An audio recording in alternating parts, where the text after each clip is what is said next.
আজি আমি জানো আহকচোন মহাকাশত প্ৰতিটো সময়তে ঘূৰি থকা ইণ্টাৰনেশ্যনেল স্পেচ ষ্টেচনৰ সম্পৰ্কে 10টা আশ্চৰ্যজনক তথ্য। নম্বৰ 1, অন্তঃৰাষ্ট্ৰীয় মহাকাশ স্থান বা ইণ্টাৰনেশ্যনেল স্পেচ ষ্টেচন চমুকৈ ISS। এই ISS 15খন দেশৰ সহযোগিতাৰে নিৰ্মাণ কৰা হৈছে, যেনে আমেৰিকা, ৰাছিয়া, কানাডা, জাপান, ইউৰোপকে ধৰি 15খন দেশ। নম্বৰ 2, এই ইণ্টাৰনেশ্যনেল স্পেচ ষ্টেচন গতিবেগ যদি চোৱা যায় তেন্তে ঘণ্টাত 27 বা 28,000 কিলোমিটাৰ গতিবেগত পৃথিৱীৰ ওপৰেৰে ঘূৰি আছে, অৰ্থাৎ 90 মিনিটতে পৃথিৱীৰ এটা চক্ৰ সম্পূৰ্ণ কৰে বা এক পাক ঘূৰি সম্পূৰ্ণ কৰে। নম্বৰ 3, ইণ্টাৰনেশ্যনেল স্পেচ ষ্টেচন পৃথিৱীৰ পৰা প্ৰায় 400 কিলোমিটাৰ ওপৰত থাকে। নম্বৰ 4, এই ইণ্টাৰনেশ্যনেল স্পেচ ষ্টেচন 2000 চনৰ পৰা প্ৰতিদিনে এষ্ট্ৰনট বা মহাকাশচাৰী উপস্থিত থাকি গৱেষণা কৰি আহিছে। ই মানৱ জাতিৰ ইতিহাসত আটাইতকৈ দীঘলীয়া অবিৰত মহাকাশ বাসস্থান।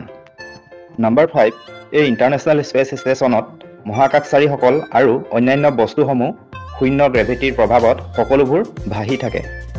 গৱেষণাৰ বাবে ই এক অনুকূল পৰিৱেশ। নম্বৰ 6, এই ইণ্টাৰনেশ্যনেল স্পেচ ষ্টেচন প্ৰায় টকিঅ' অলিম্পিক ষ্টেডিয়ামতকৈও ডাঙৰ। এই ইণ্টাৰনেশ্যনেল স্পেচ ষ্টেচনত লাগি থকা ডাঙৰ ছ'লাৰ বা সৌৰ পেনেলবোৰ এখন ফুটবল খেলপথাৰৰ সমান ঠাই দখল কৰি আছে। নম্বৰ 7, ইণ্টাৰনেশ্যনেল স্পেচ ষ্টেচনত পানীৰ অতি মূল্যৱান। মহাকাশচাৰীসকলে নিজৰ প্ৰস্ৰাৱ আৰু ঘামকো প্ৰক্ৰিয়াকৰণ কৰি পানীলৈ ৰূপান্তৰ কৰি পুনৰ ব্যৱহাৰ উপযোগী কৰি লয়।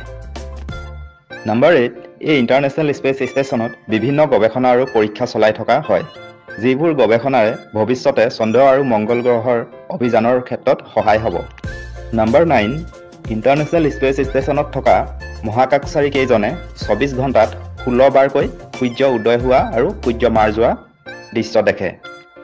নম্বৰ 10, এই ইণ্টাৰনেশ্যনেল স্পেচ ষ্টেচন হ'ল এক অনন্য বিজ্ঞান গৱেষণাগাৰ, য'ত ওজন শূন্যতাৰ প্ৰভাৱত জীৱবিজ্ঞান, চিকিৎসা বিজ্ঞান, পদাৰ্থ বিজ্ঞান আৰু প্ৰযুক্তিবিদ্যাৰ আদিৰ গৱেষণা কৰা হয়।